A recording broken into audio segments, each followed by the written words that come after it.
Hi, lovelies. So I really feel passionate at the moment to talk about being highly sensitive. This is a really important topic to understand, especially if you are highly sensitive, to know that you are not an alien, you're not going crazy, it's just literally part of your nature. And it is a beautiful gift. Hear me out.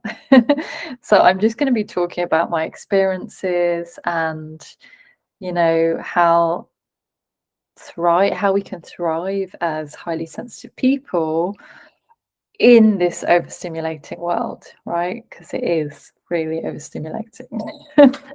So you may already know, like, I've heard that term. A lot of people also refer to themselves as being an empath, being highly intuitive.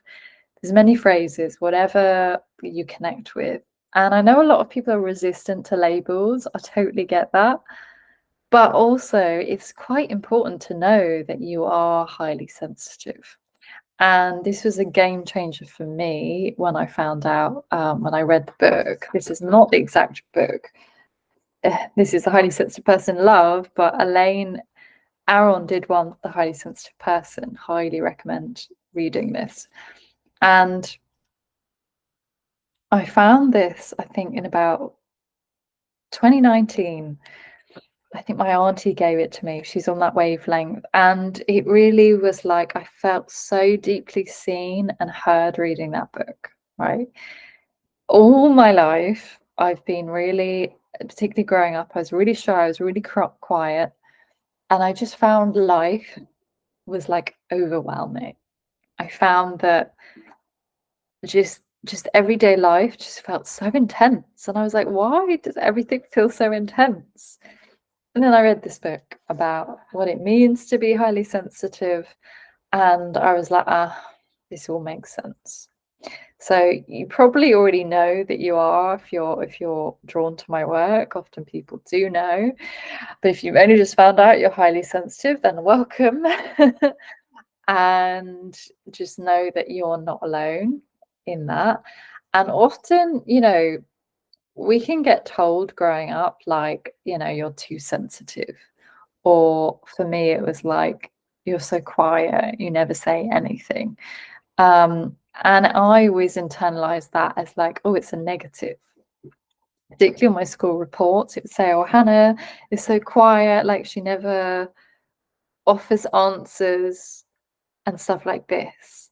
And obviously, I know that was down to low self esteem, but it was also because I was probably deeply scared of being seen by others, because if you're highly sensitive, you feel everything. You feel the energy of the room, you feel the energy under what somebody says. You can't just switch that off. But growing up, and I'm sure many of you can relate, growing up can feel really overwhelming. And I used to have like chronic stomach pains pretty much every day when I was going to school, because I was so worried about like just everything. I was worried about being in the school environment that was just overstimulating with these bright spotlights. Like the day was so long, there were so many people. Even though I went to a small private school, that's a whole other thing.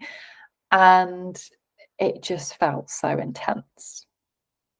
But I want you to know, even if you struggled as a kid or you're still struggling to know how to live with being highly sensitive, I want you to know it is a gift. It is such a gift.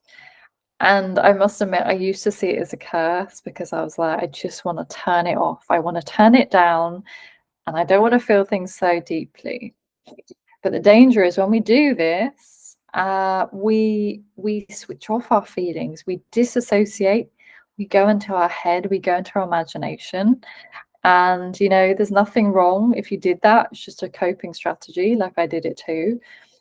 And because like our imagination is our safe space, we can create whatever we want in that place.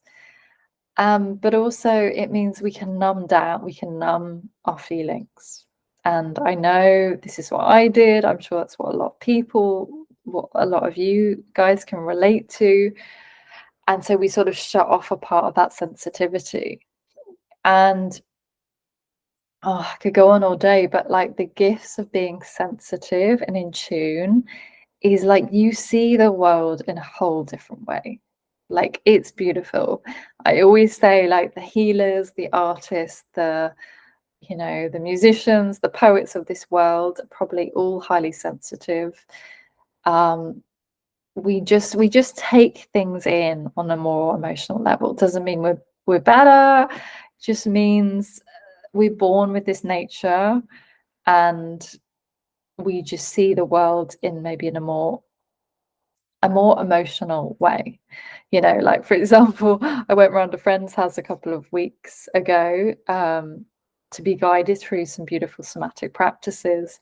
And I was like looking around her lounge and I was like, oh, look at this beautiful wooden table and like, oh, look at this shell bowl. Like, I was really observing the detail and like I didn't just walk past it. I was like, oh wow, wow, that's so beautiful.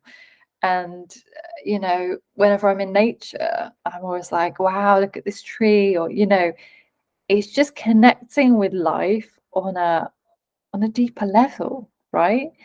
And so often if you haven't found those other people that are also like highly sensitive, it's so important to find those people in your life. I have many people that I talk to about this topic and we share, our overwhelms. And coming back to like how we can thrive is first seeing that that is a gift, that is your strength. Particularly if you work in the healing world, in the artistic world, you are able to tap into deeper levels of energy healing, of creating paintings. And wow, I mean, the world needs more of that. It really does. So start seeing it as a gift. And I know it can be hard to reframe sometimes, because if you got internalized that whole I'm too sensitive, like, and seen that as a weakness, which it is not. People project it onto you and seen that it's a negative, but it's not. It can take time to unravel that. But I want you to know you are not alone. And I always think that this world is very overstimulating, particularly if you're oversensitive. We will have our sensitivity comes in different forms. Like as I said, I really don't like bright lights. Like the spotlights all in this house, and I just always put the lamps on because it's just too much. Some people may be more sensitive to sounds and like being in big crowds. I struggle with that. You're going to the supermarket, it's just so much. Even things like weddings.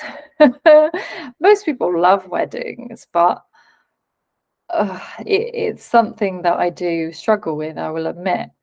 But I've learned these strategies and tools that can support me when I'm feeling really overwhelmed in the world. And that is the trick. So find what works for you when you're getting overwhelmed and just asking yourself, what is it that soothes my nervous system? If you're out in a busy place, is it you can just put your feet on the grass? Is it you can take some deep breaths? All these different things. So that's a whole nother video, but there's so many things you can do to protect your energy and just feel better in the world. But I do believe that this world is like built for more, people that have, I guess, a more resilient nervous system, different, that is able to endure things. Because I love seeing people, the right people, but I'll still also like need some downtime afterwards. And if you experience that, it's not that there's anything wrong with you, just your nervous system, your nature is more sensitive. And the other thing is, I want you to know it's okay to go slower. It is okay to move slowly. Again, in this fast-paced world, we often think we have to move at 1,000,000 miles an hour. But if you're more sensitive, at least for me, it doesn't work. I get overwhelmed, I burn myself out, I get into the anxiety, the overthinking, and I just don't feel good. So it's learning about yourself, finding what works, and seeing that this depth of feeling that you have is such a beautiful thing, particularly when it comes to relationships. You know, maybe you're a healer, an artist, as I said, like you are able to take your clients to such a depth that, you know, you might not even know is possible right now. And again, of course, there's layers to unpick if we have been used to disassociating or numbing ourselves. But there is so much, so many gifts you have, so many intuitive abilities you probably haven't even discovered yet. You've just scratched the surface. Um, and you know, you bring that beauty, you bring peace into the world, whether that's through your healing, through your art, you know, through your positive, just your positive energy in the world. You know, seeing the beauty, like we all need that. You know, there's so much beauty in the world, but there's also so many shadows and so much like harshness, that we need softness, we need gentleness in this world, and you bring that energy to this world. So it is beautiful. I see you, I celebrate you, and find other people that are also on that wavelength. Like there is nothing more nourishing than also knowing other sensitive beings that have this gentle energy, because it will help to soothe your nervous system and like bring down that overstimulation that we often feel. So I hope that helps. I'd love to hear if what you connect with in this video, like what aspects of your sensitive nature do you see as a gift? Let me know in the comments below, and I will see you all soon. Bye.